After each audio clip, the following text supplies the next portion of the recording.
రానున్న ఎన్నికల్లో విజయవాడ తూర్పు నియోజకవర్గంలో టీడీపీ జెండా ఎగరేస్తామని తూర్పు నియోజకవర్గ అభ్యర్థి గద్దె రామ్మోహన్ అన్నారు. భారీ ర్యాలీగా వెళ్లి ఎన్నికల అధికారికి నామినేషన్ ని అందజేశారు. ప్రజాశ్రేయస్సు కోసమే పనిచేస్తామంటున్న గద్దె రామ్మోహన్తో మా ప్రతినిధి రాజేంద్ర ఫేస్ టు ఫేస్.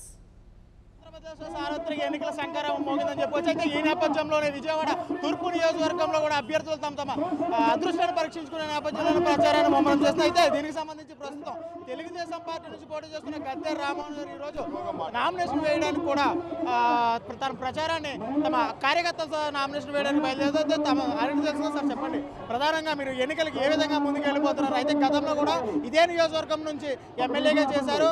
ఎన్ని హామీలు, ఎన్ని అభివృద్ధి కార్యక్రమాలు పూర్తి ఇంకా ఎలాంటి కార్యక్రమాలు చేయబోతున్నారు? 2014 ఎన్నికలకు ముందు విజయవాడ తూర్పు నియోజకవర్గం నుంచి ఒక మేనిఫెస్టో ఉంటుంది.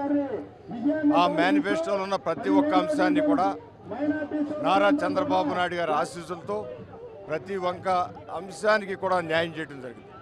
కొన్ని పనులు పూర్తవడం జరిగింది, కొన్ని పనులు ఆన్గోయింగ్గా ఉన్నాయి. రానున్న 5 సంవత్సరాల్లో ఏవైతే పెండింగ్ ఉన్నాయో వాటిని పూర్తి చేయడమే కాకుండా విజయవాడ తూర్పు నియోజకవర్గంలో సొంత ఇంటి కల ప్రతి ఒక్క పేదవాడికి తీర్చాలని ఏకైక జయంతో ముందుకు వెళ్తా ఉన్నాం. ఇవాళ మన ముఖ్యమంత్రి నారా చంద్రబాబు నాయుడు గారు ఈ రాష్ట్రంలో ఉన్న ప్రతి ఒక్క పేదవాడికి ఇళ్ళు కల్పించాలని చెప్పి దృఢ నిశ్చయం ఉన్న సందర్భంలో విజయవాడ నగరంలో మా నియోజకవర్గం తూర్పు నియోజకవర్గంలో సుమారు 36,000 మంది పేద కుటుంబాలు ఉన్నాయి.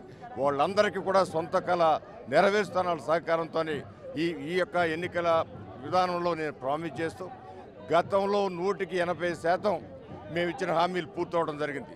మిగతా 20% కూడా అతి తొందర 6-7 నెలల్లో పూర్తి చేసి రానున్న కాలంలో మరిన్ని కార్యక్రమాలు చేపట్టి ఎప్పటికప్పుడు ప్రజలతో మమ్మేకమై ప్రజలతో కలిసిమెలిసి ఉండి వాళ్ళ కష్టాల్లోనూ సుఖాల్లోనూ పాలు పంచుకొని ఆ విధంగా కొనసాగుతామని కూడా ముఖ్యమంత్రి గారి ఆశీస్సులే మాకు ప్రధానమైన ఆస్తిగా మేము ముందుకు వెళ్తామని తెలియజేస్తాం. అయితే నియోజకవర్గానికి సంబంధించి ఇప్పటి వరకు జరిగిన అభివృద్ధి కార్యక్రమాల్లోనూ కూడా కేవలం శంకుస్థాపన దగ్గర ఉన్నాయి. ఇవంతా మొత్తం పూర్తయిన పరిస్థితి కూడా లేదని కూడా ఇతర పార్టీ నాయకులు చెప్తున్నారు. ఓకే, వాళ్ళు ఏం చెబుతున్నారో దానికి సమాధానం ఇప్పుడు చెప్పవలసిన అవసరం లేదు. 180% వర్కులన్నీ కూడా పూర్తవడం జరిగింది. దానికి ఎక్కడికైనా వచ్చి మీరు స్వయంగా వెళ్ళి పరిశీలించండి. నా దగ్గర ఎన్నికల మేనిఫెస్టో 2014, ఆ మేనిఫెస్టో పట్టుకుని వెళ్ళండి. 100% పూర్తవడం జరిగింది. శంకుస్థాపనలో ఉన్నవి కంటిన్యూస్గా పూర్తవుతాయి. అందువలన ఇవాళ ప్రతిపక్షాల విమర్శల కంటే రేపు జరిగే ఎన్నికల్లో వచ్చే ఓట్ల శాతం బట్టి మీరు గమనించగలుగుతారు ఎవరు చెప్పింది నిజమని నేను చెప్తాను.